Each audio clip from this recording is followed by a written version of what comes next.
Você acorda achando que está doente, mas o verdadeiro problema começa quando alguém diz que o médico chegou. E na Idade Média, isso normalmente significava duas coisas: dor absurda ou uma chance enorme de morrer de um jeito humilhante. Porque ser usado em experimentos médicos medievais não era como participar de um tratamento moderno. Você era basicamente um rato de laboratório humano, só que sem laboratório, sem higiene e sem qualquer garantia de sair vivo. Tudo começa com uma febre simples. Seu corpo tá fraco, você mal consegue ficar em pé e acha que talvez precise apenas descansar. Mas sua família entra em pânico, porque qualquer tosse naquela época podia significar peste, maldição demoníaca ou desequilíbrio dos humores. Então chamam um médico local, e quando ele chega, você percebe imediatamente que sua situação piorou muito. O homem entra usando roupas estranhas, carregando serras enferrujadas, recipientes com líquidos suspeitos e um cheiro que parece uma mistura de vinagre com cadáver molhado. A pior parte é que ninguém realmente entendia a medicina.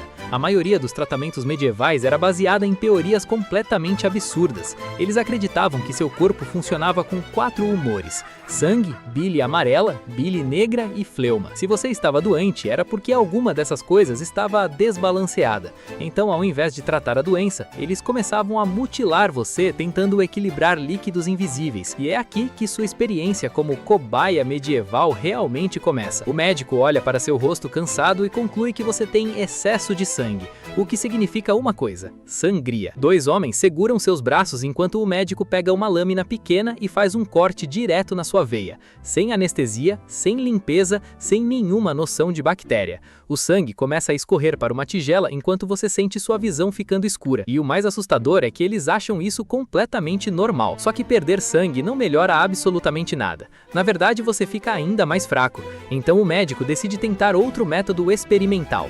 Agora entram as sanguessugas. Pequenas criaturas nojentas são colocadas na sua pele para sugar ainda mais sangue, porque aparentemente perder litros de sangue era considerado saudável. Você olha para seu braço coberto de vermes sugadores enquanto o médico balança a cabeça satisfeito, como se estivesse fazendo ciência avançada. E nem pense em reclamar da dor.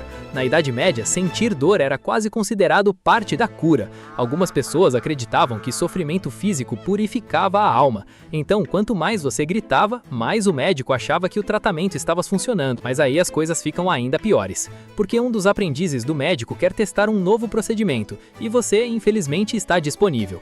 Agora imagine um homem medieval tentando inovar na medicina sem entender anatomia básica. Essa é provavelmente a frase mais assustadora da história humana. Você é amarrado numa mesa de madeira enquanto eles discutem qual ferramenta usar: uma serra enferrujada, um gancho metálico ou algo que parece literalmente equipamento de tortura.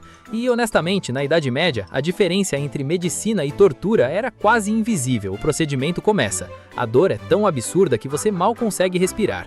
Não existe anestesia moderna. No máximo te dão álcool barato, ou mandam você morder um pedaço de couro enquanto rezam para você não morrer durante o experimento. O médico corta, aperta, queima e costura sem qualquer precisão. O cheiro de carne queimada invade o ambiente enquanto você percebe que talvez a doença original nem fosse tão ruim assim. E o mais inacreditável, muitas vezes os médicos faziam experimentos ao vivo na frente de outras pessoas. Nobres, estudantes e curiosos observavam tudo como se fosse entretenimento educacional. Você está sofrendo a pior dor da sua vida enquanto meia dúzia de homens observa sua cirurgia como quem assiste uma peça de teatro. Se sobrevivesse ao procedimento, ainda vinha o risco de infecção, porque ninguém lavava as mãos. As ferramentas eram reutilizadas em vários pacientes. O mesmo instrumento usado em um cadáver podia estar dentro do seu corpo minutos depois. Então, mesmo que você escapasse da cirurgia, havia uma boa chance de morrer dias depois por febre, pus ou gangrena. E isso sem falar nos remédios. Alguns médicos misturavam mercúrio, fezes, mofo, urina e ervas aleatórias, acreditando que aquilo tinha propriedades curativas. Você literalmente podia morrer intoxicado porque alguém achou uma ótima ideia colocar metal líquido dentro do seu organismo. Mas talvez a parte mais perturbadora fosse perceber que você não tinha escolha. Se fosse pobre, servia de teste. Se fosse prisioneiro, pior ainda.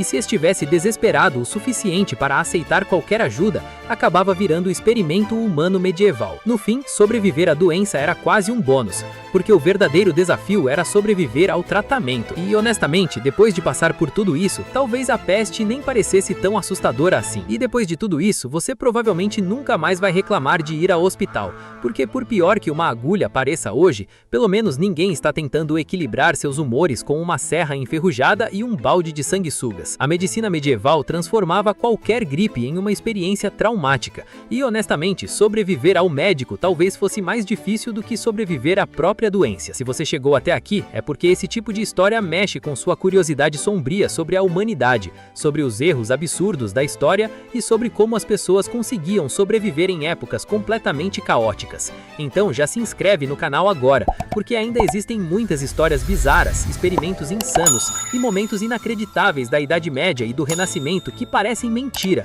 mas realmente aconteceram. E comenta aqui embaixo: eu sobrevivi. Se você acha que não duraria nem 5 minutos em um hospital medieval. Quero muito saber qual parte dessa história foi a mais perturbadora para você. Deixa o like, porque isso ajuda muito o canal a continuar trazendo histórias cada vez mais absurdas, sombrias e fascinantes como essa. E agora clica no próximo vídeo que está aparecendo na tela, porque acredite, a próxima história consegue ser ainda pior.